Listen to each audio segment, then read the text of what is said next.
വഴിപറഞ്ഞിടും ജീവനേകിടും സ്വാതന്ത്ര്യം നൽകും സത്യവെളിച്ചം. Praise Lord. എവർക്കും പ്രഭാതവന്ദനം. എവരെയും ദൈവം ധാരാളമായി അനുഗ്രഹിക്കുമാറാകട്ടെ. ഈ പ്രഭാതത്തിൽ വചന ചിന്തയ്ക്കായി ഒരു വേദഭാഗം വായിക്കുന്നു.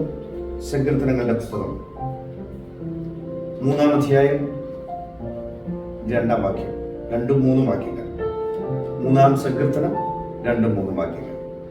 അവന് ദൈവത്തിങ്കൽ രക്ഷയില്ല എന്ന് എന്നെക്കുറിച്ച് പലരും പറയുന്നു.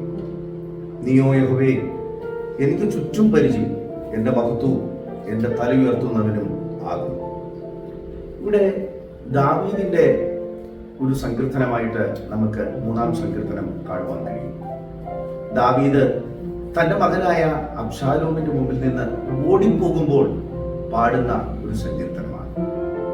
തൻ്റെ ജീവിതത്തിന്റെ ഏറ്റവും ഭീകരമായ അനുഭവത്തിൽ ആയിരിക്കുന്ന നിമിഷത്തിൽ താൻ പാടുന്ന ഒരു പാട്ടാണ്.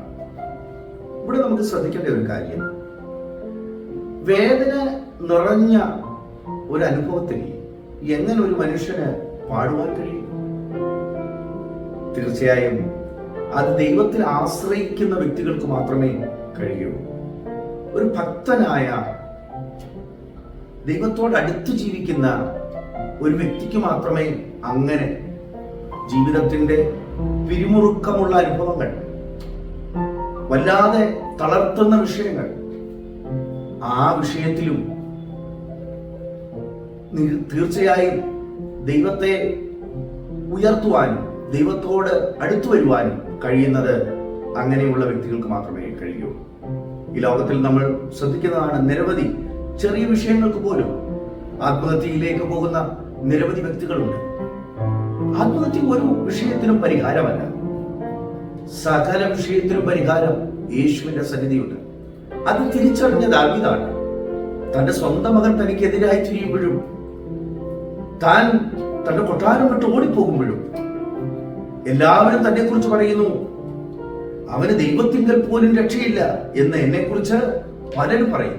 പക്ഷെ അവനൊരു വിശ്വാസമുണ്ട്. നീയോ യഹോവേ, എനിക്ക് ചുറ്റും പരിചയം, എന്റെ മഹത്വവും എന്റെ തല ഉയർത്തുന്നവനുമാണ്.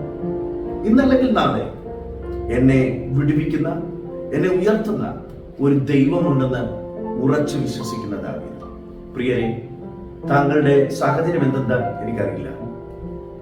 താങ്കൾ ഏതെങ്കിലും വിഷയത്തിൽ ഭാരപ്പെടുന്ന വ്യക്തിയാണെങ്കിൽ, ഇനിയും രക്ഷയില്ല എന്ന് വിചാരിച്ച് ജീവിതം അവസാനിപ്പിക്കാം എന്ന് ചിന്തിക്കുന്ന വ്യക്തിയാണെങ്കിൽ, താങ്കളോട് ഈ പകൽക്കാലം ഒരു സന്ദേശമുണ്ട്. യേശു താങ്കളെ സഹായിക്കും. യേശു താങ്കളുടെ രക്ഷകനാണ്. താങ്കളുടെ ജീവിതത്തിൽ നിന്ന്, താങ്കളുടെ ഈ താഴ്ന്ന അവസ്ഥയിൽ നിന്ന് താങ്കളെ കൈപിടിച്ചുയർത്തുവാൻ യേശുവിന് കഴിയും എന്ന് ഞാൻ വാക്ക് തരികയാണ്. താങ്കളായിരിക്കുന്ന സാഹചര്യത്തിൽ നിന്നുകൊണ്ട് താങ്കൾ പ്രാർത്ഥിച്ചാൽ മതി. യേശുവിനെ സ്വീകരിക്കുവാൻ മലകൾ കയറേണ്ട ആവശ്യമില്ല, മറ്റ് നേർച്ചകാഴ്ചകൾ കഴിക്കേണ്ട ആവശ്യമില്ല. താങ്കളുടെ ഹൃദയം യേശുവിന് വേണ്ടി കൊടുക്കുക. യേശുവേ, എന്നെ സഹായിക്കണമേ എന്ന് പറഞ്ഞാൽ യേശു താങ്കളായിരിക്കുന്ന സ്ഥലത്തെത്തും. അവിടെ താങ്കളെ വിടുവിക്കുവാൻ ആ നിമിഷമെത്തും. ആ യേശുവിനെ സ്വീകരിപ്പാൻ താങ്കൾക്ക് മനസ്സുണ്ട്. നമുക്കൊരു വാക്ക് പ്രാർത്ഥിക്കാം. പരിശുദ്ധനായ ദൈവമേ, ഈ പകൽക്കാലം ഞങ്ങൾക്കൊന്നിച്ച് വചനം ചിന്തിപ്പാൻ തന്ന അവസരത്തിനായി സ്തോത്രം. കേൾവിക്കാരെ എല്ലാവരെയും അങ്ങയുടെ കരത്തിൽ സമർപ്പിച്ചു പ്രാർത്ഥിക്കും. കർത്താവേ, ഇന്ന് ഈ കേട്ട വചനം അവരുടെ ജീവിതത്തിൽ അനുഗ്രഹത്തിന് കാരണമായി തീരുവാനിടയാക്കണമേ. വിഷമത്തിലും പ്രയാസത്തിലുമായിരിക്കുന്നവരെ അങ്ങ് രക്ഷിക്കണമേ. സമാധാനം നൽകി ആശ്വസിപ്പിക്കണമേ. പ്രാർത്ഥന കേട്ടവനായ സ്തോത്രം യേശു ക്രിസ്തുവിന്റെ വലിയൊരു നാമത്തിൽ തന്നെ. ആമേൻ. God bless U.